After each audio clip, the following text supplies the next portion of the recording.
to the PHNX Sun Devils crossover podcast featuring the DNVR Buffs team. My name's Brittany Boyer. I'm your host. But before we get too far into it, let's talk a little bit about DraftKings Sportsbook. It's America's top-rated sportsbook. It really is. If you go download the DraftKings Sportsbook app today and you put and you put $1 down on any football game this weekend, you receive $150 in free bets. I'm Brittany Boyer, your host. Joining me, go ahead and introduce yourself. We'll go around the room. Am I getting called on? I'm Shane. Hi, guys. My name is Shane. Hi. I was delegated to make sure I host this podcast. Good work, Shane. Sorry, I get so nervous around you guys. I'll drink to It's like that. being I'll around drink to floor. that. Yeah. I can do the second part of that. Ready? Oh, my fingernails. Come on, you got this. I just get so nervous. Oh, You guys can yeah. just hear me drink it 'cause I already opened mine. I'm Ryan. You can call me RK. I like the Buffs. Thanks. I'm Henry. I'm also from DNVR, and I cover the Buffs. I don't just like them. Yeah, Henry actually covers them. I'm just a guy. The fan. You are kind of just a guy. Yeah. In my eyes, you're more than that, though. Oh, So sweet. thanks, Shane. We already have a You're great welcome. chemistry going. We do, yeah. It's going great.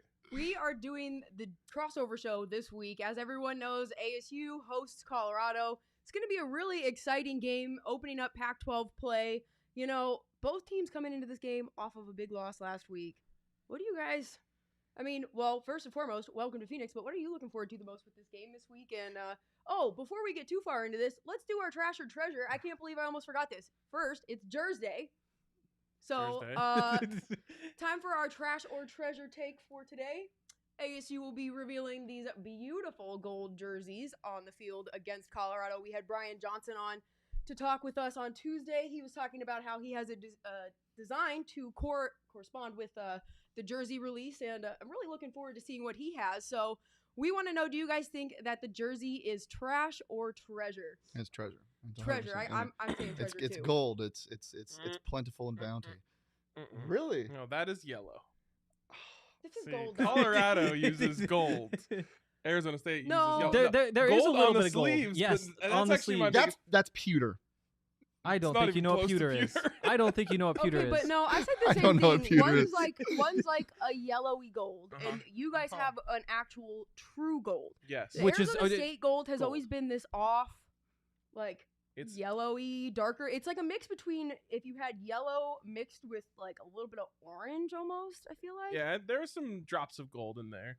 But that's a huge pet peeve of mine because you guys Really? will say like maroon Okay, and gold, right? but here's the thing. You're a color snob, aren't you? yeah. Okay, you know, but wait. Oh. Have you ever seen ASU's old, like, original gold jerseys that they tried to do back in the 80s where everyone made fun of them and called them the Fighting Bananas? Those were legitimately yellow, and they were so ugly. So these, in comparison, I think for a lot of Arizona State fans at least, I mean, I think back to those jerseys, and this is a treasure in comparison. It's a good one. I mean- it is a good jersey. It is. I'm not a fan of the two different shades of gold, even A though lot one of really people is. have said that. But I do like the sleeves. It's a cool idea. Last week's were better. Last week's were like really. I really good. think this will look a lot better under the lights. I think because I Mm, wasn't okay. really on board with the pearlescent helmet they were doing until I saw it under the lights because I thought the two different tones of maroon were going to clash, but it ended up looking really good. So, So here's where I think they went with this different Who gold knows? outline is because I think that the gold they're going to use on the helmets this game is going to end up being a gradient type of gold like that. Huh. Mm. Okay. What do you think, Henry? Solid. Very solid jerseys. think I'm you'd not look better. known. Actually, two-tone, not solid. Thanks, Ryan. That's real Oh important. my God, you kinda but yeah, suck, I mean, huh? yeah, but they're good A lot of people jerseys. are They're good saying that. jerseys. I think that I'm not like a fan of like the changing all the jerseys constantly. Yeah. Mhm. I like just like you have your jersey, you stick Is that with because it. you guys are boring? You're the traditional Um, type of person. We usually aren't until our new coach made us boring. Yeah, boring's one way to put it, but I mean like Michigan, Alabama. Nobody See, like and no, changes their there's- jerseys. there's a There's very- heritage there, though. No, but there is a very distinct line, I feel like, Mhm. that's been drawn in the college football fans sand, I guess you could say. Mhm. I don't know. Fan There's like a sand. line in the sand with the fans Yes, the fan in sand. terms of Some are diehard. They like the tradition. Oh my God, Shane, I hate you.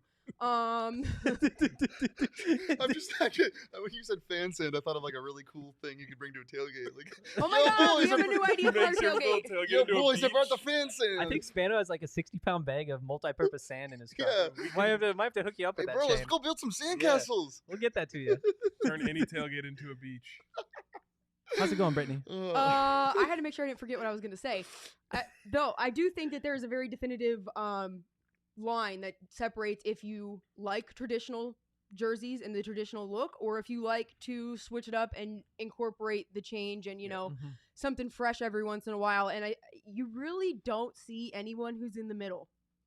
I feel like it's very rare you see people who are in the middle. You're either a classic traditional, stick to what it is, don't change it around, or you're not. Yeah, I feel like for a second there, Colorado actually was in the middle because like they have their very classic look, but they had several variations of it. Like in their arsenal right now, they have 4 different helmets, but they just like the new coach was like, we only wear one, except for maybe once a year. And they actually got rid of the silver ones. They don't exist anymore. I think that might be breaking news on this podcast. But Wow. yeah, they're not. Yeah. I mean, I knew they weren't going to wear them. Those were sick. See, but that's why I like when they do different jerseys, because I feel like it gives you another unique look that almost makes your school more unique. It brings more of a media attention and grab to you on the field. And you know, like I almost feel like people are gonna make fun of me because I'm a girl and I'm saying this, but you know, like when you look good, you feel good. Like when you look 100%. fresh as hell, you're gonna play fresh as hell. So go out there and like ball out. There's something to be said about rocking a brand new jersey that people are excited for, and it adds to the level of like excitement essentially for these players. Like they want to go out there and be like, look, we play good in these jerseys. Like the Suns to some extent did that. The Valley jerseys, everyone was so excited about that. They had the court, and then it became a ritual. Like they started wearing them in the finals because they won so much in that jersey. That's what the Nuggets with the black skylines the year before. I totally believe it. I'll literally bet on the team if they drop a fire jersey before the game. I'm like, I love that. Yeah, that's a jersey game. You got to ride. Some of my bets this year were based on the Suns. I hated their orange jerseys, but they were so good in them, so I'd bet on them every time they wore them. Yeah, I feel like if you want to use like a throwback jersey or like some cool jersey like once or twice a season, that'd be my move. And then just wear the same like your jersey the rest of the way. That way it like pops more when you do it. I agree. If I have to choose trash or treasure, I'll say treasure. It's treasure. I think it's treasure. Consensus I like treasure. it a lot. I just think it's a really great way to bring back the classic gold that people have wanted to see more and they haven't been able to see as much of, you know, and it's at least incorporating it. But this is, I know you argue it's not gold, but it's like the same color that basketball uses for their uniforms, and that sold really well and it looked really good. So I think it gave football a little bit more confidence in terms of going in and what they were going to do. When you see the fans love wearing that color too, like you'll see the student section. But I just would have made the sunbeams on the arm the same color as the rest of the jersey. Yeah. And I don't argue that, but I told you my theory as to why. And I don't think they've announced anything yet. They may have, and I just haven't seen it, but I think that's what the sticker on the helmet's going to be. Buffs are going gold helmets, white tops, white pants, which is a good look for them. It is. like that. Nice and clean. Yep. Well, let's move on. Our question of the day that Shane and I had for our viewers on Tuesday was if Arizona State is going to have another game this season where penalties ultimately cost them the game. Now, I'm not sure if you saw Arizona State's game last week. It was their most 20? penalties in a game that they've had since 2006. No, I believe it was 16. 16. And it was absolutely terrible. Surprised So we had Vontez didn't have 16 of his own. I know, but okay. So here's the thing: Vontez Burfict played under Dennis Erickson, and this dates back past Dennis Erickson time to Dirk Cutter's era at ASU. That's how poorly of a performance it was on Saturday night in terms of penalty and just lack of discipline. So that was the question of the day. We had 144 votes.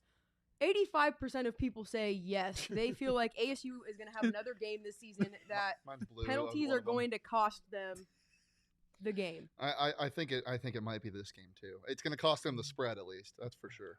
But we'll talk about that later. Let's get on to the question of the day today. You want to pull that up now? This is something I was thinking of. I go on hikes a lot down here, and the 100-degree weather doesn't bother me that much, unless it gets like 110 or it's humid. So the question of the day today is, would you rather run a mile in 110-degree heat in the middle of Phoenix or elevation 5,200 feet, run a mile there in Denver? I mean, I feel like the answer for us is easy. Like you guys are definitely trained. You'd rather do it at altitude. Yep.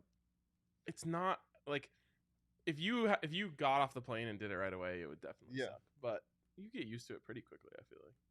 Yeah. I feel like that's basically the answer. The altitude makes a difference. I do think the altitude makes a difference. For sure. The heat, is just so relentless. It's debilitating, yeah. The thing for me is, I'm interested to see people that don't live in Arizona or Colorado answer this question, because then they're, non-biased. I'm still taking the heat, and I've By the way, Boulder 5,300. Oh, fucking. Well, a little higher than Denver. Sorry. Heads up. Well, I need to do better. I'm sorry. I'm so sorry. No, yeah. Listen, it's still high enough. I don't want to run either way.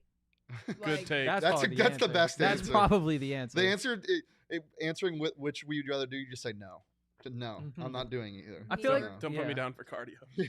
It depends on how far or how long you have to run. Too. A mile. Yeah, a mile. But then, if it was 4 miles, I feel like that's where the altitude would really start to kick in. True. The altitude gets you pretty fast though. Everybody always talks about the third quarter though. Dog, I get winded when I walk up the stairs. Okay, well maybe your vote doesn't count for too much. maybe yours is just it's not gonna go well either way. Why? Because listen to her. Oh, she's saying okay, but when you're in Colorado, if you had to walk up the flight of stairs that was in that stadium, tell me you don't get winded. And then think about the idea of running 4 miles there versus running 4 miles here. Yeah. I mean, it all sucks is the answer. But also, this isn't sea level. I feel like that has to be, true. Is we're it not close? sea level, but we're definitely not that high above it. I think the Diamondback Stadium is the second highest elevation of any. 1,000. Yeah, of any team in the MLB. That's kind of crazy, right? Yeah. I actually didn't know that. It's the valley. I guess. We're in a valley. It's 1,000 feet elevation. Famously, I don't know very much. What is this? Geography? It might be. Is it topography? It's definitely topography. Is it really? It might also be Is it geography. Really? Dude, I'm smart. Yeah, you're on it today. Kind of cool. Okay. You have some Herm stuff that we're gonna touch on before. We do. So Herm spoke at the press conference. Herm and Bobby Wade, they both were out there on Monday discussing, everything after the loss and what they're looking forward to this week and focusing on this week and moving forward. So I know you guys wanted to talk about how ASU matches up against Colorado. Personnel-wise, Bobby Wade discussed how well he believes ASU matches up. I don't know. Do you want to roll that clip right now for us so we can talk Personnel's about tricky. They change a lot of they change it. It varies, they go from a 3-4 to a 4-3. They got different down line and they move things around a lot. So we just got to be prepared to really bring our offense to them. I think really find a way to settle down and do what we do really well. Trust our eyes, trust our training. See what we see, because they're going to twist it up, they're going to mix it up. And then seeing last week how BYU did a ton of drop 8 on us, we anticipate probably some of that, especially after taking a loss. So we just got to be prepared for absolutely everything. Personnel-wise, I think we match up really well. I think we'll be able to, especially in the secondary and the perimeter. I still think that our group is the dominant group when they're on the field. I thought last week we were too. And we just got to be prepared for any opportunities we get and, be able to capitalize on them. So I know that was kind of a long video, but he rambled a little bit there getting started. And so I couldn't necessarily just cut into it there. But it's a good matchup. I think it's going to be very competitive, very close. But I do think that ASU is going to have the edge in the game offensively, and that's really going to be what's going to end up sparking it. What do you think he said about personnel? Do you think he's correct in saying that ASU's matches up well against this Colorado team? So the big thing to me though is the secondary matches up well against the passing game because Colorado's quarterback literally just refuses to throw the football. So it doesn't matter if there's open receivers anyway, because he just won't throw the football. When you look at the corners against the receivers though, I think it's a fun matchup with Chase Lucas and Jack Jones. Jones.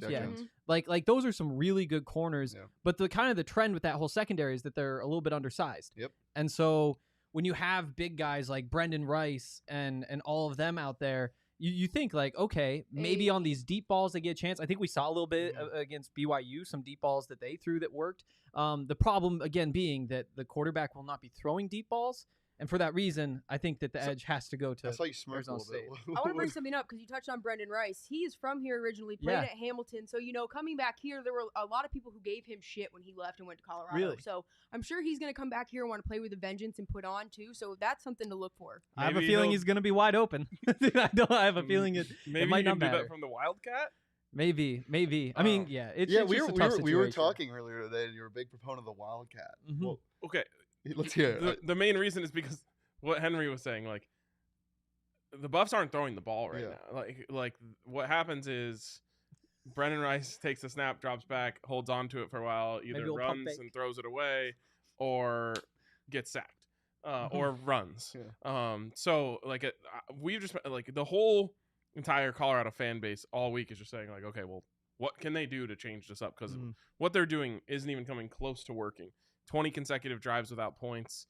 It's a Pac-12 record. So, and it's this is a conference that has U of A in it. Still not as bad as U of A's. That's what I was just gonna. Well, I was gonna say, no, I mean, but offensively, it's worse. I've never heard anything like that. I mean, clearly in the Pac-12, it's a record, but. That just me. I'm so sorry. That just makes me sad. Yeah, no, it's sad. Yeah, it's really bad. So, like this is a team that has a lot of talented backs: Jarek Broussard, Ashad Clayton, Alex Fontenot, and you're just starting to think like, okay, well, could you do like a 3-back Wildcat motion type of stuff? I mean, that's where we're at. That's insane. Yeah, you're creating Madden plays in your head. 100%. Like absolutely triple option. Like that's sadly what it's come to. But Henry's right. I mean, there is a point where like they're just gonna have to force him to let it go, throw the ball. But that also could. But that point was weeks ago. It was. And nothing has changed. There has to be an adjustment here where they're saying like, okay, listen, Brendan, if you have single coverage on Brendan Rice on the outside, like you have to throw it. For sure. So basically, we're saying we don't know what we're expecting. I really do think they're going to have to come with something different and creative in this game. Absolutely. So Herm is expecting something, and we have a clip of that also, right? So let's hear what Herm has to say. Let's see what Herm thinks. Well, as we enter our Pac-12 season, our opponent Colorado, when you look at them on tape, very good defense. Don't allow a lot of points.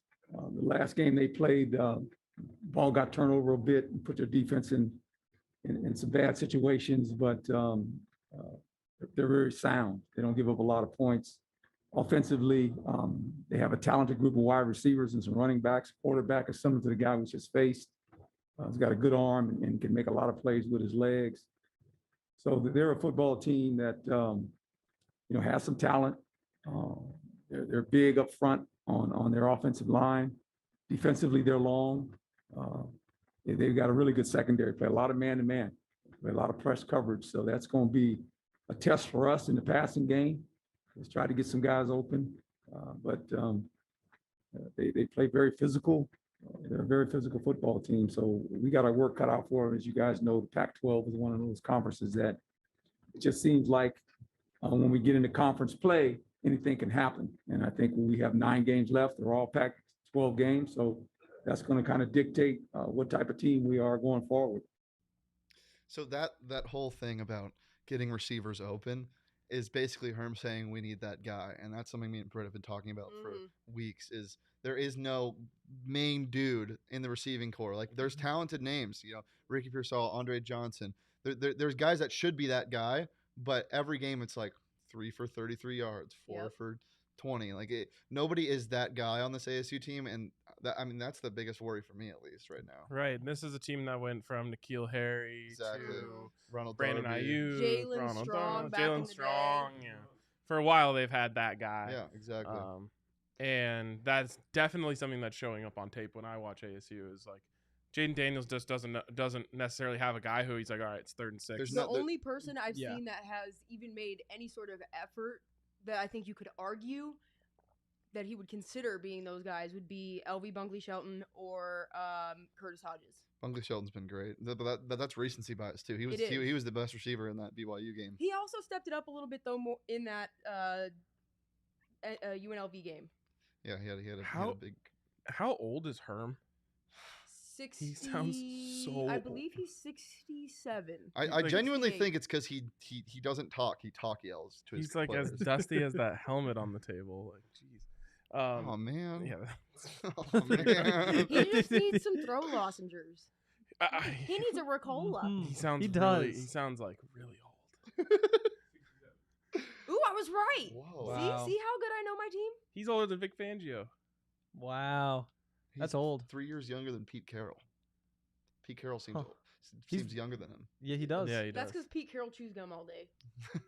It keeps his jaw nice. And So you know when you get really stressed out and your jaw starts clenching?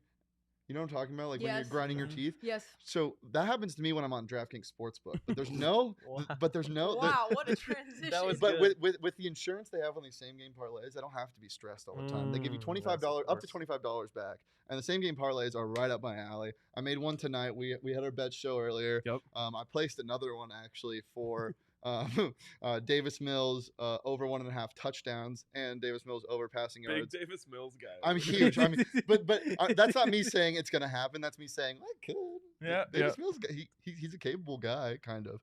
But download the DraftKings Sportsbook app. Do those same game parlays. Get this can't miss offer. Bet just $1 on any football game this week and receive $150 in free bets instantly when you use code PHNX. It's fun, it's easy, it's quick, it's safe, it's secure. That threw me off. I looked at the thing and I was going like this, and my hands were moving different. Okay. Download that app. Pull that man Use code seltzer. PHNX. 21 plus. Arizona only. Gambling problem? Call 1-800-NEXT-STEP. New customers only. Minimum $5 deposit and $1 wager required. Eligibility restrictions apply. See DraftKings.com/sportsbook for details.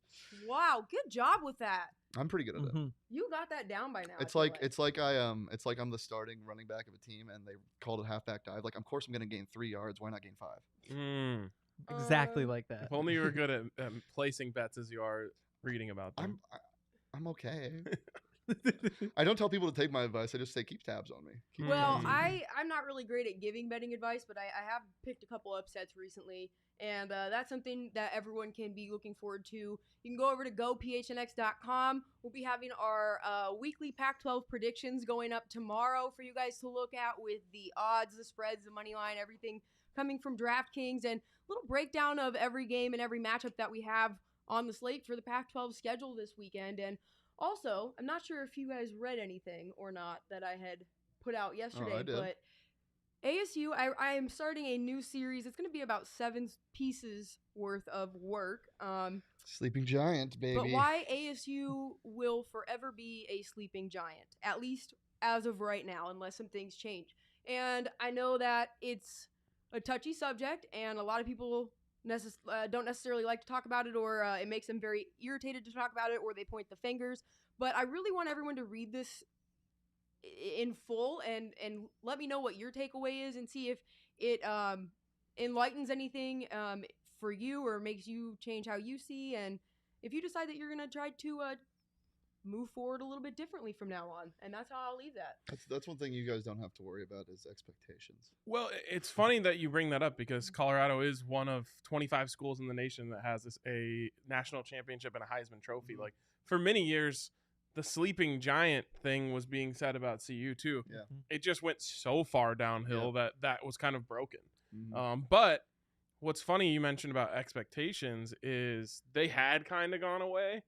But then last year, they go 4-2. They're 4-1 in their 5 regular season games. They lose to Texas in the Alamo Bowl, and it got hope back up.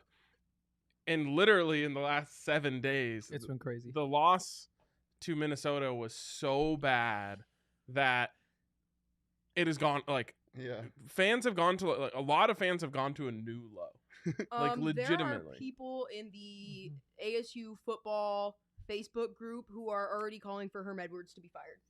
So yeah. ASU fans are a very unique. I might breed be with themselves, that too. group. I know. I love Herm, but I was pretty surprised they didn't fire him before the season with all the stuff going on Yeah. behind the scenes. It's so funny that that's kind of been pushed aside for now too. I know. Well, there's a lot of stuff that I feel like we also still haven't been told. Like, yeah, we've been told a lot, but I feel like there's a lot they're still keeping from us, and I'm just waiting for it all to drop before I really make a full assumption, because I've heard such a vast array of what's going to happen from like, oh, hey, they're just going to have a couple scholarships that they lose to like, oh, they're done. They're going to get axed.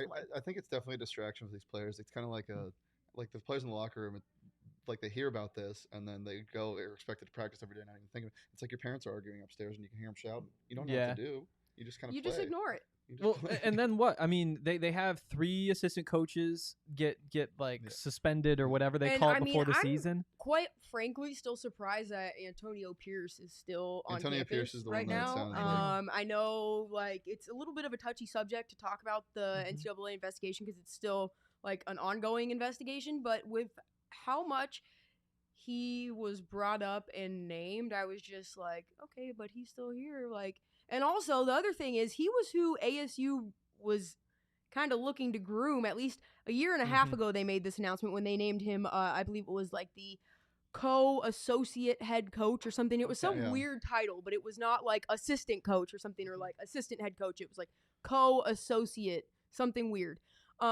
So they already had put it out there that they wanted to groom him for the next head coaching role after Herm Edwards was gone. And I think that also gave a lot of ASU fans some faith in terms of like, okay, the program's going to be moving in the right direction. They're going to have something to build on. You know, it's going to be a coach that's familiar with the program and he's going to make it his own.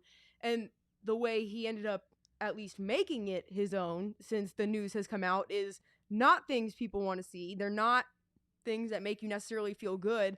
I've heard a couple people say distinctly like, well, this is what happens when you hire a wildcat. And I'm like, okay, but I don't think that's what it is. I honestly think it's just like the mentality right now really is coming down to like win and win at all costs. And like they're doing their best, but it still wasn't enough. So they're trying to keep up with like schools because I mean, they're thinking, and this is just from my perspective, I'm sure they're getting a lot of pushback from the upper athletic administration in terms of what they need to produce on the field because of how much money they've spent on contracts, renovations, etc., whatever you want to say.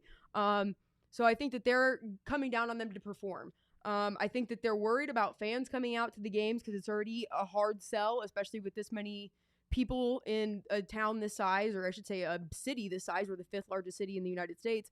And there's always something to do. So they need to elevate that level of talent on the field and to draw people out. Yeah, and especially early in the year. It is hot. So I feel like their whole main goal was really like everyone is expecting them like, hey, why aren't you on the same level as like all, I don't know, like Bama, Clemson, Florida, well, I don't want to say LSU right now because they're really not that great, but LSU in years past. And it's like, okay, well, there's a lot of factors that go into that. But there's so many factors. But one of them is like, the same thing you say about ASU is the same thing people say about Boulder. But that's why they end up. I feel like that's why they're ending up cheating though right now because they're starting to push down more and more and more in terms of like you need to produce. So they're trying to pull in the bigger name recruits any way that they can, even if it's just like 1 or 2 a class that could be a difference maker. That's the way that they're doing it. Everyone's cheating, so it's just who's getting caught. It's who's doing it more blatantly. But what I was saying is like people come and they visit and they go to ASU and they walk around campus and they're like, how do people not come here? How do kids not come here? Say the same thing about Boulder. Yeah. So Mel Tucker said. Right. It's like if we can get them on campus, they're coming to Boulder. And he's probably, in a lot of cases, he's right. But there's a lot more that goes into college recruiting than like getting a kid to come on campus. Like and cars. Yeah, exactly. Yeah. And now the NIL stuff will be really interesting. I thought you were talking about the movie Cars. I was like, no. That's a good selling point. Yeah. Hey, no more film, just Cars 1, 2, and 3. Take your pick. It's all we're watching. But yeah, I mean, from like an outside perspective, though, you know, before last season, I thought that Arizona State was the best team in the conference, and I was fired up. You know, in a DNVR Madden league. And then they go into the first game and have a complete meltdown in the last 2 minutes against USC and blow that. Oh, that was a joyous one to watch. Exactly. I had ASU money line in that one too. I gotta stop doing that, brother. Dude, I was so mad, like I bet. mad, and I was not in a good place at that point in my life. Did we all lose money? I this. We all might have. We got. I know I did. This. Oh man, I just got like. Even if we didn't all lose money, maybe I'm lying. Let's go to the ASU sports update, and you guys have some stuff as well. For sure. Someone said a little bit of an ASU sports update. Then we'll let the Buffs guys do a Colorado update. Someone said Notre Dame is cheating? ? Yes. Everybody is cheating. Yeah. Why aren't they filled with 5-star? Well, because no one wants to go to South Bend. I mean, it's not like Arizona State's filled with 5 stars. Right. We're filled we with know 5-star that people. There's only like what? That's a good spin. No, we're 50? filled. How Well, many 5 stars exist in a class? Maybe 50. I think Maybe. less than that. Most of them go to Alabama. Or Ohio True. State. true. Yep. Okay. So quick update with some ASU sports stuff. Then we'll let Colorado go. Give your update on where your sports are at. So first and foremost, volleyball opens up their Pac-12 play tonight against U of A. It's going to be a big game for them tonight. Desert Financial Arena, so it's a home match. Soccer opens up Pac-12 play this Friday on the road at Washington. And Shane, did you see ASU soccer is ranked the highest on the AP poll in program history that they've ever been ranked? We were right. At number 15. We were right. They and are their one good. loss is to currently number 5 Yep. LSU. So You that's were right. huge. Soccer has been a great turnaround, and I'm excited to see what else they have going on. You know, hockey, the puck drops next Saturday. That's going to be excited. We'll have Craig Morgan coming on soon to give you guys more hockey updates. Legend. Also, make sure you go over to PHNX. You can read some of his hockey stuff if you're just an overall hockey fan. He has a ton of awesome stuff for the Coyotes. I don't think he needs any more fans. He has a bunch of little minions that Oh, yeah. are all over his Twitter. It's He hilarious. does have minions. What else? Oh, former ASU baseball player and right-handed pitcher Seth Martinez got his shot at the big leagues on Tuesday when the Astros called him up. So that's fun. also That's super fun. I exciting. He always love played seeing at him. ASU, I believe, between League Devil. 2013 and 2016. Must so. be nice to have a baseball team. Eh, And he's a I'm native of alright. Arizona. He went to Sunrise Mountain High School. So, hey, Wow. shout out to that AZ native, Seth Martinez, making his MLB debut. Just sucks it's with the Houston Astros because they're cheaters. And, well, hey, I guess Hey, ASU are goes in cheaters. the So, family. hey, goes in this family. Yeah, Colorado side. Honestly, not as much happening because there's no hockey. There's baseball? no baseball, which again I'm cool with. I'm not. But the volleyball team just started Pac-12 play. They were undefeated in non-conference play. Lost, got swept against Washington State. So there's a fun update there. Tough. Soccer team starts conference play against Cal on Saturday. 4-3 in non-conference. Some tough losses. You know, Florida State, top in the country. Mhm. TCU. So we'll see what happens once they start playing the rest of the Do you Pac-12. guys have a good golf program? Nope. Or a golf program? Yeah, they do have one. Yeah. Yep. Not good. Not historically, no. No. Okay. And You guys should no create no your Phil own sport. I Mickelson bet or you John Florida Rahm's coming State's through there. girls Create your own soccer sport. program could win a football game before their football program. I like where this is going. What? Any ideas for this new sport we're creating? I don't know, but I think I have a name. Well, we win the national championship in skiing like every other Okay, year. but I'm talking about a brand new That's Cross not an country, invention. we Ski's dominate been that around scene. forever. brand new sport. Like, Are you saying like bring badminton to? no, create a Ooh. completely different We- What sport. about football? But you have to go up a mountain. Whoa. What about basketball, but you have to go down a mountain? Oh, that sounds dangerous. What about I don't think we're close. What about like a decathlon, but it's all carnival games? This sounds like a good time. That one actually sounds fun.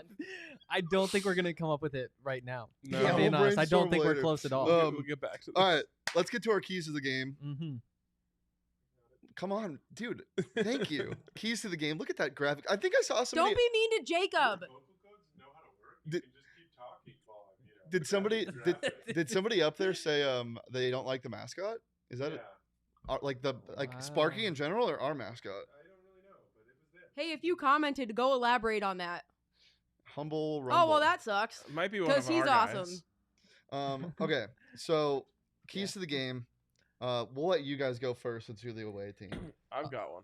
Is it score point? It's score a That was point. gonna be mine too. Let's go, baby. That's gonna be a major key. Gotta What? get at least one. 6 quarters. 6 quarters they've gone without scoring a point. Hey, 10 would be crazy. it's got to happen here 10 soon, would be, right? 10 would be so bad that it would almost be cool. We'll see what happens if we get there. 10 Yeah. straight quarters. I don't know. You just gotta get Jarek Broussard going. I think realistically that's key number one. They didn't have him in the second half against Texas A&M. First half they're moving the ball well. They could have won that game. They had opportunities to score more points, and then didn't play in the second half. Didn't play in the first quarter of the last game, and then wound up with 5 carries for 8 yards, which was enough to get him Pro Football Focus's highest offensive grade for Colorado in that game. But yeah, you got incredible. you got to get him going. Let's just call it 100 yards for Jarek Broussard. That'd be a good shirt. Are you okay? No, No. not at all. All right. What's your number one key for this game? I think we all already know because I started off with it. Penalties. Yeah. Jeez Discipline in Louise, they general. cannot cannot give up 16 What's the number? What's the number that they can or over under for survive? Success? 7. No, 12. I'd say 12. If they get less than 12, I think we win this game fine. But if it's more than 12, penalties, so many. Well, the crazy thing is, like, there's the penalties, but they shoot themselves in the foot if in so many gets different 12 ways. penalties, Like, I'm going to go on a tangent on our website with my next story just like I was saying on our show this morning. I guarantee there's a point in this game where you guys are 3rd and 20 on like our 45, and our DN assaults your quarterback. And it's an automatic, or even just a holding call downfield. Yeah, and it's an automatic first down. Like it's gonna happen. Are we playing? Are we suiting up, Shane? They do it. They do it to me, so I do it back. Yeah, I think they can probably get away with a lot of penalties in this one. Unless something big is changing. What was it? 3 consecutive false starts. 2, and then next down 2 in a row again. It's crazy because they do that stuff, and then they drop balls on 3rd down. They fumble the opening kickoff. They fumble the interception later on. That was the worst. Like, and that's crazy. Because Gordon Porter is not normally their kick returner. DJ Taylor was out, the best in the conference. And so Gordon Porter was like, "Yo, I'm gonna ball out," and he takes out the end zone, fumbles it right away, and I'm just like, "This is terrible." Like, what's he thinking? But yeah, I mean, just constantly shooting themselves in the foot. It was crazy going back and watching that game. The reverse flea flicker touchdown they give up. Like, that was honestly fluky that was they awesome, were down. Okay, and 2 scores it's at halftime. very ironic how they completed that because the way they were able to pull that off involved kids that are out of Arizona. They were kids that were recruited out of Arizona for high school that ASU passed on, and then it's like, hey, we're gonna just score on you. And it's like, does BYU have any kids, or are they all like 27? Some of them are like Gunnar Romney is like a normal age, I believe, but then there's like I'm pretty sure he's of age to run for office. There's another Romney that's up there, I think, that's older. Yeah, there's multiple Romneys. It's so funny. Death taxes, there's a Romney everywhere. Death taxes, ASU is gonna get penalized and probably lose another What's your game. actual over under for what you think they're gonna do? Yeah. I think they will probably be floating around the 9 to 10 mark this game, because I think that Herm has. I mean, I said this last game for them. I said the exact same thing. I said these first 2 games were a test. Week 3 is when you figure it out, and then they did more than they did the last couple games. And at halftime in the BYU game, I was like, Herm drilled it into them for sure. And then again, it was a slow start with penalties. I don't understand. Yeah, do they hate Herm? Are they doing this in spite of him? Like it blows my mind. And that after last game, we did a post-game show, and I basically went on there and said, I'm so goddamn tired of all of these excuses from this team. Like, I really am. I feel like it's always an excuse. And so I feel like going into this week, it's going to be another excuse as to if something happens, XYZ, oh, well, penalty-wise, and you have to think about the age group of people and the kids that we're trying to work with and changing things. They actually said that in the press conference this week. Like, it's not going to be something that someone that's 67 would say. The only time you can say is against BYU. Do not make an excuse for them. The oldest team. The worst, any other time you're playing kids the exact same age. The worst thing is they're not a young team. They have so many returning players. They almost got their entire defense back. So 16 last week, is that what it was? Yeah. Do you know how many penalties Colorado has on the season? 7. 12. 17. Oh shit. My God. That's close. So not really. Almost in I was 1 off by week. 10. Yeah, they're at 55 penalty yards a game. That's like pretty standard. That's so 5 a game ish so far. That's like what you live with in college. Maybe they're just angry. Maybe they're all just mad. Maybe we need to get them to do yoga. Hey, that sounded like a segue into an ad read. No, sponsored by yoga.org. The Association of Yoga in the United States. I think they could benefit from yoga, though, in terms of keeping themselves flexible and limber so they don't get injured as much. Yeah. Because another injury, Treveas Moore, I can't actually say his name. Oh, no. He is out for the season. He had a knee injury in the game against BYU. Still no word on what's going on with Chip Trainum, at least the last I had looked. Not sure if he's going to be suiting up, and that's something that is I'd be surprised if Chase Lucas plays also. Concern, yes. Really? And that was my last one is Chase Lucas. He was pretty banged up after a play last week. He went low on somebody and either got like a knee or an elbow to the head, and he was down.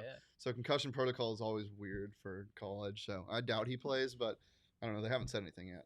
It was weird how he just got up and sprinted off the field. Yeah, he's laying there for a bit. That's almost and kind then of common for concussions. Is when you go down like that, it's like, holy hell, I'm knocked, or they're literally knocked out, and then they get up and they're like, I don't want to seem like I'm actually hurt, but then there could be. You're all still trying losing. to run, or everything's like spinning, and you're just like running a straight line. It's like after you spin in a circle on or like they might just need to throw up. Oh yeah, it's a little dizzy bat. Genuinely. Real quick, as for keys to the game, I feel like Colorado, like realistically, has to keep them under 24. More than that to have any chance. I think so. I mean, based on what we saw over the last 2 weeks, I mean, they've scored 7 points. Have any chance of covering or to win? To win. I mean, that's why I said less than that. No, but I'm saying like ASU's realistically. What's ASU averaging per game? Probably right around more than that, obviously, because they played some cupcakes early. It's got to be somewhere in the 30s because it was like 41, and I want to say 40 was the next one, and then BYU, I think they put up 28. No, I think that's a good number. 32 points per game. Yeah. So if you hold them almost 10 points under their average per game, you feel like you should have a chance. But again, do I think they're going to score 24? No. The over-under set at 45. I'm saying hammer the under because Colorado's defense actually is respectable. Like they had some circumstance. Dude, your defense up there is sick. Yeah, last week it doesn't look good when you lose 30-0 against Minnesota, but that was a combination of a few things, including the offense putting them in bad spots, the offense never being on the field, never flipping the field, never being on the field, and on top of it all, at a certain point, the defense just says like, what are we even doing here? The last touchdown's a freshman trying to run down a running back, and it's just like, the safety. Yeah. This is my question for you guys this week then. Do you think the team is going to come out and, come out blazing and give them an actual opportunity in terms of offensively giving defense a break? Or do you think that ASU is going to just force a bunch of quick 3-and-outs and then defense is going to end up being on the field most of the game and get tired out quicker? It's all about the running game. And you look at like the last 2 defenses that Colorado's faced, like Minnesota, they're big and bulky, and that is not conducive to having a strong running game based on like what Colorado's offensive line is.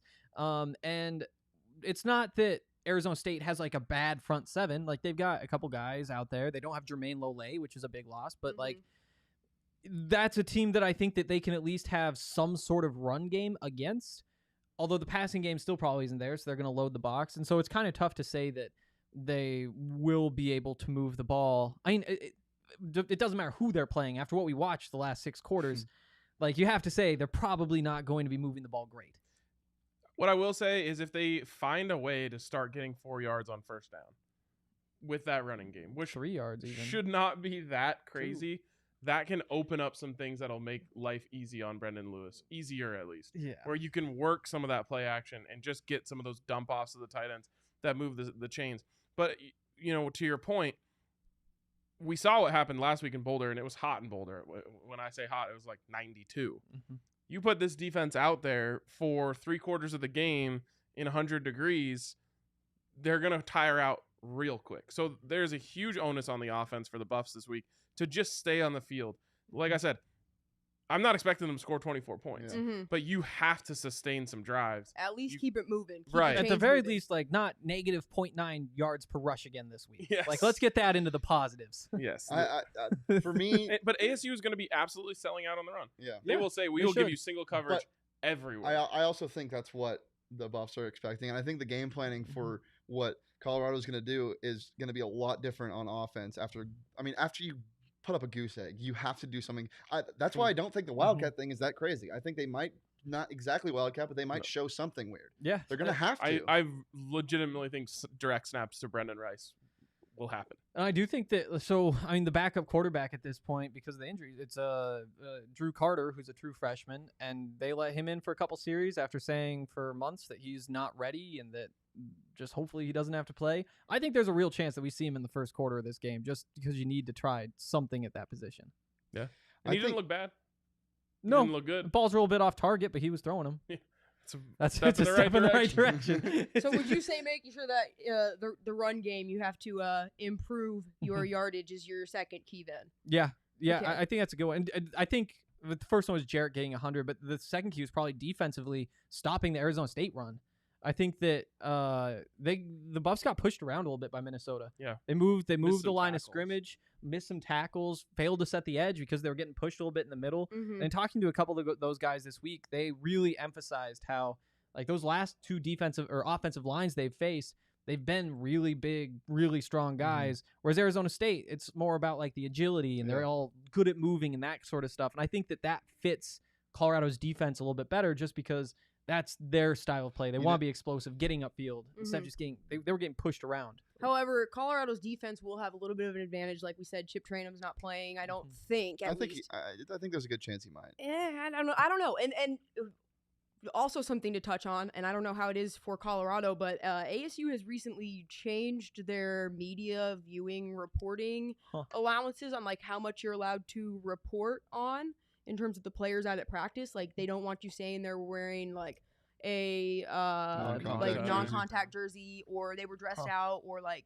they left practice early. Like none of that stuff. They don't want you reporting on it anymore. And I noticed that the restrictiveness is things that always comes as soon as the some disarray is happening inside the program, and I'm shocked it took this long. But they let you guys watch practice. Exactly, we don't get to watch anything. They have about like a 20-minute media thing where you can go out there and get some footage while they're warming up and like doing some group stuff where they break off and really do the drilling and work on doing a walkthrough and whatever. If it's a walkthrough, they don't allow anyone to come in and practice. Normally Thursdays, there's like no media allowance, but I did think that was interesting because there is that big question mark now involving Chip Trainum, and I don't know how that's going to be. I feel like it's not really going to make a difference for how Colorado's going to game plan to stop Arizona State. No matter what, they're still going to want to stop the run. It's not like he's the only running back. Rashad White, Daniel Ngata, both are really strong running backs. But Chip Trainum, I definitely think is that special piece. He's the premier back for sure. He's that special, and it adds a change of pace. He's a change of he's a power guy. Rashad White's a fast guy. Like that whole game planning thing. I think it takes a lot into account when you're looking at two different running backs. But when you're looking at people flying around like this, it also reminds me of how much the live lines on DraftKings fly around when you're looking at them, and it gets me all stressed sometimes. But with an app like DraftKings, it is so fast and easy to use that it doesn't even matter because you can just click, you're in, the bet's in. You want to get the Red Sox -5 when they're up by 4 in the 8th inning. Take it, go. It's there. It's immediate. It's a great app. It's safe. It's secure. Download it now. Use that code PHNX. Get your $150 in free bets when you use promo code PHNX and you bet $1 on any football game this week. That's DraftKings Sportsbook. Download it now. It's good stuff. That was really good. So wait, we had I think two keys to the game on this side. One on the this next side. key to the game on this side, I'm sure Shane will probably agree with me, is going to be turnovers. Oh my gosh. So ASU has 4 turnovers in the game against BYU when all of 2020 they only had 8 turnovers in total. Jaden Daniels went into that game with 4 interceptions in his entire career, threw 2 more interceptions in that game. So turnovers are going to be huge. Opening things up, Gordon Porter took it out of the end zone, fumbled it away. That was another big detrimental thing for them. But really, it's been a ball security thing. If you've been watching, it's something I've been harping on all week and something I've also mentioned multiple times. I've seen it stem back to about when I noticed it being a glaring issue, Oregon State 2019. So I think ball security is something that has been plaguing ASU, and it's something that I think they need to pay more attention to. And for me, it just falls into the same thing. It's discipline. It's can ASU be this team that they think they should be all the time? And that's a question they need to ask themselves, because if you're killing yourself with turnovers and penalties, that's the problem, and there's nothing else that is causing it. And drops. It is and drop. It is strictly that, and misfires. I mean, the talent is there. Jaden Daniels has a great arm. They're really talented receivers. Their defense flies around the field, and they've been cohesive for so long. They're a unit that is coming back. It doesn't make sense why there's no chemistry. There has to be something either more going on, or they're in their own head. And that actually leads me to my third point. My next and final key to the game is actually going to be the offensive line chemistry this game. I think just chemistry in general. I think that's the biggest thing. Well, I think offensive line was really struggling. They changed their, I don't know what it was that they changed leading up to the game before, but they had changed a couple things going into that game, and the line was having a hard time. And then when BYU was being so loud, they struggled with that. So I really think it's going to be offensive line and how they communicate. I know that they're at home, but still, think it's going to be a key to the game no matter what. Because we've also talked about how Jaden Daniels is not an easy person to block for. He's all over the place, and I think he's going to be feeling a little bit more.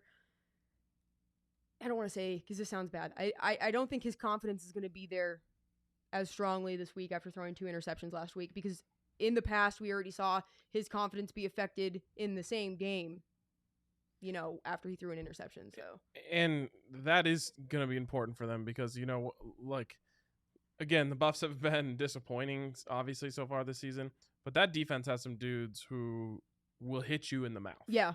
Nate Landman, obviously one of the best linebackers in the country. Carson Wells is an underrated pass rusher. Terrence Lang is a legit pass rusher. And these guys are they're mean. That is a mean defense. So if you mess around, your quarterback can be in a world of hurt pretty quickly. Yeah. I mean, Texas A&M Smash Mouth football. You guys got one more key before we move on to the last segment? You kind of touched on it with your second, but forcing turnovers. And like we said, there were the 2 big fumbles in that last game. Oh, you guys are in luck. Yeah, I know. Obviously the offense needs all the help it can get at this point. Yeah. Turnovers are the best way the defense can do that. The defensive touchdown is probably necessary to win this game. Maybe. I think you can say probably. But Jaden Daniels was the most, or I don't know how you even say it, the least turnover-prone quarterback in the entire country before last week. And even the 2 picks, they weren't the worst. There was the one to Curtis Hodges was a weird one because he popped that one up and then it got batted into someone else's hands. He also threw one against UNLV. Was it UNLV? Yeah, he did. It was to the corner of the end zone, and after that, he showed really a lot of hesitancy in terms of his passing game. And Jaden's not the one to get in his own head. He's a really level-headed dude. Yeah, it's something that we didn't really see good at. before. He's really good at either hiding or just suppressing his emotions. That's just who he is. He's a really calm, collected quarterback, and that was the biggest thing on him his freshman year. He's he doesn't look like a true freshman, but everything has stayed the same, and it's because of last year, and it's because of the lack of experience in games. But now, three games into his true junior year, it's okay, is something going to change? Yeah. So I think that's the biggest question. He was pretty sharp in that first half, though. Yeah, he started 10 of 11. It's the arm talent. Hadn't run the ball yet. There. Yeah, he's been my quarterback in the DMVR Madden League for 4 seasons. I was gonna say, you're talking to one of the bigger Jaden Daniels fans, probably outside of probably the city. Jaden Daniels stan, honestly. But Buffs got to force a couple turnovers, and they're going to be going man outside. They're going to be sending a bunch of blitzers, I think, and it's just kind of up to those corners to beat those receivers, and they're beatable. They're beatable. To me, that the stopping the run is going to be everything because ASU clearly figured that out in the second half of that game. Is they looked at themselves in the mirror and said, "What are we doing? Trying to throw it around and do all this with Jaden? He's great." But what's really great about this team is the ability to run the ball, and that's when they made that comeback on BYU. Was Daniel just running. Ngata. He played 1 snap or 2 snaps in the first half, and then he was the premier back on that first drive of the second half, and they scored. It was bizarre to me, and that's why it makes about why he wasn't put in the game or that's had why a it makes more me critical question role earlier. The game plan sometimes. It's because when something's working, you're supposed to go to something else. But why wasn't this something else? I.e., Daniel Ngata thought about before. Why wasn't he a change of pace guy? Everyone thought it was because he was hurt, but it was not because he was hurt. He clearly looked like he was healthy. Yep. All right, don't got much time left. Let's move on to our last segment before we wrap it up. We haven't developed a running name. Campus highlights. Yeah, campus highlights. We'll start with Henry. What is one of your favorite things about not just Boulder, but the area around it, just Denver in general? What's one of your favorite things that isn't something you can find in Phoenix? I mean, number one's got to be Ralphie, right? Does that fit the category? Yes. That it's just so special, and that little baby buffalo is probably the best thing that's happening in the entire country right now. You just look at her, and she's the sweetest. Country. Seriously, I think I have said this on one of these shows, one of the DMVR shows, but I've got a pretty great Ralphie source. And so obviously new Ralphie, little baby Ralphie, she's 16 months old now. Oh. They're training her. She really has trouble with the turns because she really likes when the handlers touch her. And so they go up there and they're like, okay, we got to turn the buffalo. And she just wants to stop and hang out. Pet my butt. Puddle. Yep. Exactly. But yeah, it's a 10 out of 10 buffalo. And I think that's something that you Colorado fans find solace in a lot. Is that if we win, we have look at her. We got to see Ralphie run. Yeah. She can run for 20 yards. Yeah, she definitely that she would gained be... more yards than we did last year. Yeah. Britt, you want to go? Tempe's ongoing construction. No, I'm just kidding. I think what I like the most about Tempe is the fact that it's got a bunch of small little like niche areas. Like, you know, the stadium is the only stadium built between two buttes in all of America. I think that's super cool that you're built between two mountains. That's more than awesome. 2 buttes inside too. And then, you know, I like. You can't do this live. I like how it's situated with Tempe Town Lake right there, and it's the way that the mountains look as the sun sets. I like that there's the good weather. I just think overall everything just it clicks. You're not in a small place, but it's also not so big that it's a place to get lost like Manhattan. Tempe itself is small enough; it's easy to get around and commute. Well, downtown Phoenix is also not that far away. It's one of the only places, you guys also can relate to this, one of the only cities that has 4 professional sports teams, all 4 major sports. So I liked that. I think there's a lot of benefits to going to one of those 2 types of universities like that. And that was a big draw for me. I'm not a small town type of person. I'm not a little town, little school vibe. Like, that's not me. So there's like the stadium between the 2 buttes. I also noticed, and this is based only off of like one drive on the way here. I know nothing else about like the state of Arizona. There's a lot of stuff just like built on rocks. Yep. Like where there's just like this big rock sticking up, and there's like, oh, there's a building up there. Oh, I think I know right where you're talking about, where the freeway curves and there's like, that's one like over there, and there's one over there. Castle? I thought it was called a castle. Oh no, that's a castle. What is that thing? It's like 52nd Street. It was royalty that moved in like the 1940s or something from like Italy or something, and he was like, no, wait, look it up. Look up it was some sort of Castle like on actual, McDowell or like, something. I'm not going to spread false information. No, but it was some sort of We're really like, proud of you. It was some sort of like. Yeah. There's a big flag on the top of it. I'm pretty sure that's just a botanical garden. No, it's not. I've looked this up. I'll look this up right now. RK, you Google go. it. RK, you go with your thing. I'll look this up and figure out the facts. Okay, I was just gonna say like, well, my question to you is, we've got a good few group of CU fans coming down here this week. If you had to tell them like, what's the one thing you got to do on game day, or what's the one thing you got to do while you're in Tempe? And this also ties into my whole why Arizona State's going to be a sleeping giant thing, because I feel like there's never really a solid thing to do or any sort of tradition. I mean, ASU really has mill, or you can tailgate. So, I mean, I would suggest making friends with some Sun Devil fans if you want to tailgate or get your own spot.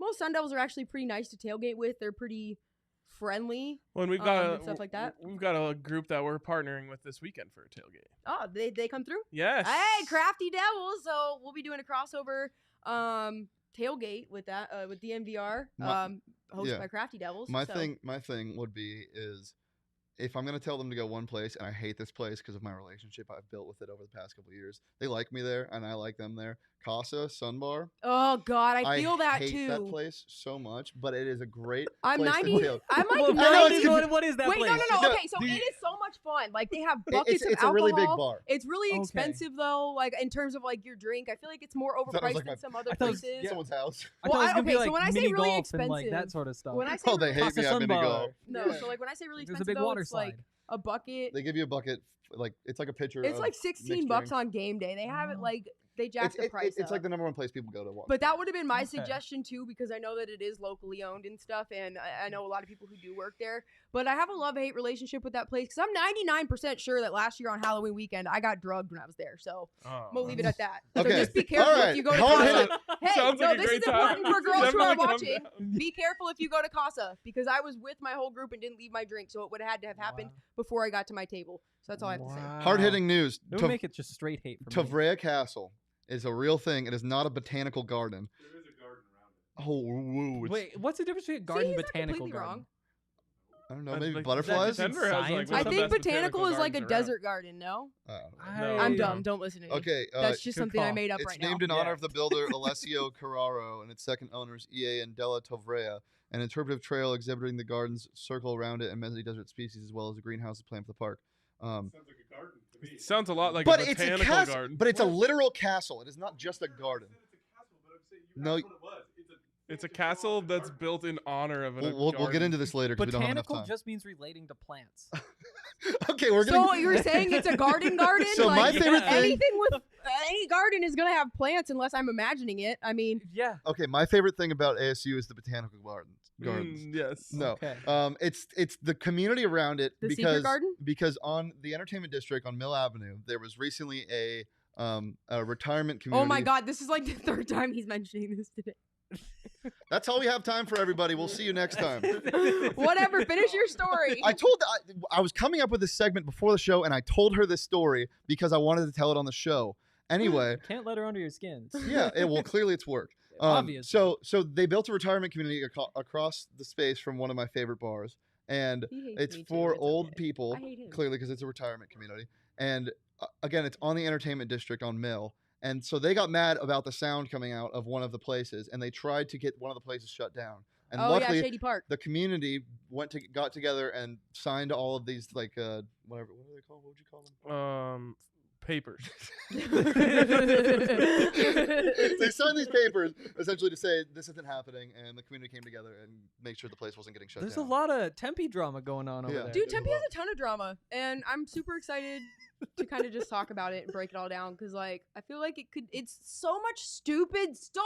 It could just be Yeah. avoided. It's very true. And so it's like so frustrating from the outside looking in because it's like watching people it's like watching someone just repeatedly like trying to walk out a door carrying something that's like too wide, and instead of like turning it, they just keep walking and bumping into it. Wow. This is great. We Yeah, I really just like wanna think about that opened more. up a Pandora's box We over did. here. Oh, What yeah. else is The dramatic favorite about things, Tempe? their favorite things about Tempe are all things that they also kind of hate. Yeah, Oh that- yeah. that's very true. All right. Ooh, Chuck Box. That's we- one of my favorite things about Tempe. Make sure you guys go there if you haven't. So while you're I in was Box. actually gonna go because the homies at Crafty Devils were like, you should probably come Oh, fed for because we don't know sure. if we're gonna have a ton of food. So Yeah, Chuck Box before the Chuck game. Box, Yeah. but they're cash only, so make sure you bring cash. You're But you're best buying, right? burgers. I got you. Because I'm Oh, gonna Chuck, win like, that. Oh yeah, Ground chuck. Yeah, they grind it fresh. Is so good. They keep it refrigerated. They shake the patties there, and then they They cook it on s- this big like It's open really good. fire You- grill inside, and you can watch it. Like, oh, it's. I don't know. I need so freshly ground good. though. Then they scream at you to give Kinda- your order. I just don't want to think about that part.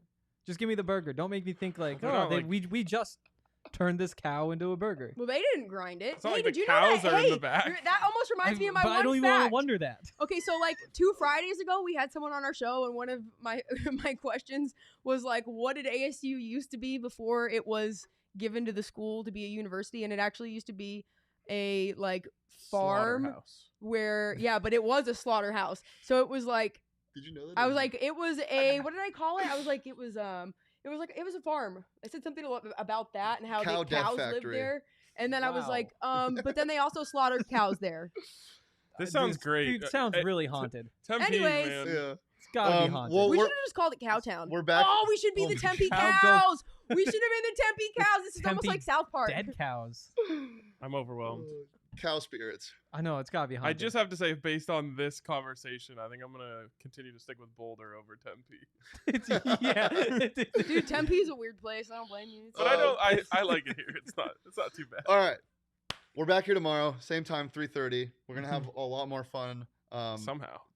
This was a lot of fun, so it's gonna be hard to top. We're gonna be playing games. I think we'll be playing some Flip Cup if possible. See if you guys can live up to that party school reputation. Oh, we Yeah. lost that. Don't you know we're the School of Innovation now? Yeah. Oh really? Oh. What have So- you innovated? We innovated the School of Innovation title 7 years Oh, ago, there's and a that's how we start. have it for There's a 7 years start. running. Relationships, friendships. Hey. I can innovate a friendship at a whole new level after this. One time I went to a party at ASU Except and with two me, girls he were doing hates me. Edward Captain Oh. hands. I thought that was pretty That is innovative. like a whole fifth. Yeah. Wait, Okay. But both. hands? Edward, yeah, that's no, plural. Each had one hand on a bottle of Captain. Oh, so you're So like instead friends. of both hands, they each. Oh, shared Edward Captain Oh. Hand singular. Yes, Edward Captain hand. Then you have things to do with your. you Dude, do things that'd be together. so annoying. Anyways, we can That's end why that. I have to drink it. All right, guys, back here 3:30 tomorrow. This has been the PHNX DNVR campus crossover, the fabled, as I might add. Yes. So yeah, we'll be back tomorrow 3:30. Come join us, and thanks for joining. Peace. You're out. Dude, you offended that Notre Dame fan. He literally just spammed shit.